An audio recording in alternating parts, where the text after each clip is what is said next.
मेंदूमध्ये गाठ तयार होत असताना शरीर सुरुवातीला काही सूक्ष्म पण महत्त्वाची लक्षणं दाखवत असतं.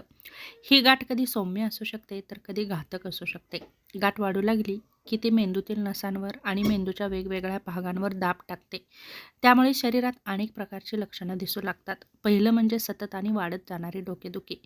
मेंदूतील गाठीचं सर्वात सामान्य लक्षण म्हणजे सततची डोकेदुखी. ही डोकेदुखी साध्या डोकेदुखीसारखी नसते. सकाळी उठल्यावर जास्त त्रास होतो. झोपेतून उठल्यावर किंवा वाकल्यावर वेदना वाढतात. साध्या गोळ्या घेतल्यावर आराम मिळत नाही. दुसरं म्हणजे उलटी आणि मळमळ. गाठ वाढल्यामुळे मेंदूतील दाब वाढतो. त्यामुळे मळमळ, उलटी होण्याची समस्या सुरू होते. काही वेळा न खाल्लेल्या अवस्थेतही उलटी होते. तिसरं महत्त्वाचं म्हणजे दृष्टी कमी होणं किंवा धूसर दिसणं. गाठ दृष्टी नियंत्रित करणाऱ्या भागावर असेल तर दृष्टी धूसर होते. 2 वस्तू दिसतात. अचानक दृष्टी कमी होते. अचानक झटके येतात. मेंदूमध्ये गाठ असलेल्या अनेक लोकांमध्ये फिट्स येणं हे पहिलं लक्षण असतं. अचानक शरीर थरथरतं, हातपाय ताठ होतात, काही वेळा शुद्ध हरपते, बोलण्यात अडचणी निर्माण होतात. मेंदूतील भाषेचा भाग प्रभावित झाला तर शब्द नीट उच्चारता येत नाहीत. बोलताना आपण अडखळतो. काय बोलायचं आहे हे आपल्याला आठवत नाही. दुसरं महत्त्वाचं म्हणजे स्मरणशक्ती कमी होते.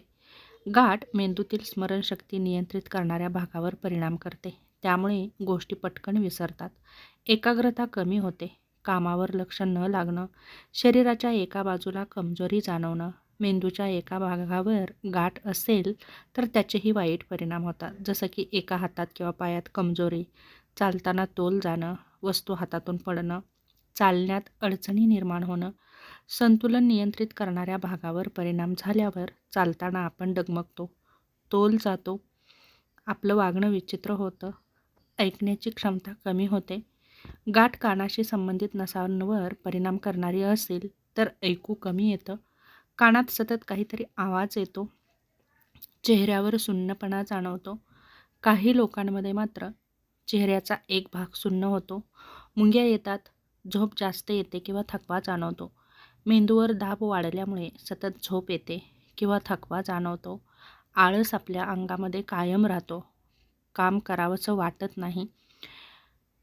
मेंदूतील गाठ होण्याची संभाव्य कारणं म्हणजे सर्व वेळ कारण स्पष्ट नसतं, पण काही गोष्टी धोका वाढवू शकतात. जसं की रेडिएशनचा संपर्क, अनुवंशिक समस्या, काही रासायनिक पदार्थांचा संपर्क, प्रतिकारशक्ती कमी असणं. कधीकधी कॅन्सरमुळंही मेंदूमध्ये गाठी तयार होतात.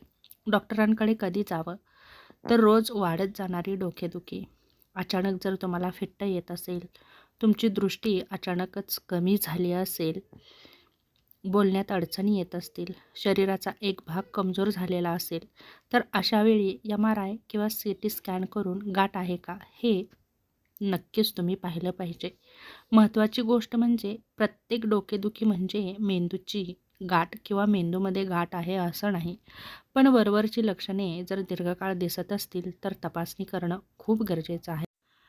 वेळेवर तपासणी केली तर आपण उपचार घेऊ शकतो आणि उपचार व्यवस्थित मिळाले तर या आजारापासून आपली सुटकाही होऊ शकते आणि आपला आजार लवकर बराही होऊ शकतो आणि आपल्या जीवाला होणारा धोकाही नक्कीच कमी होतो.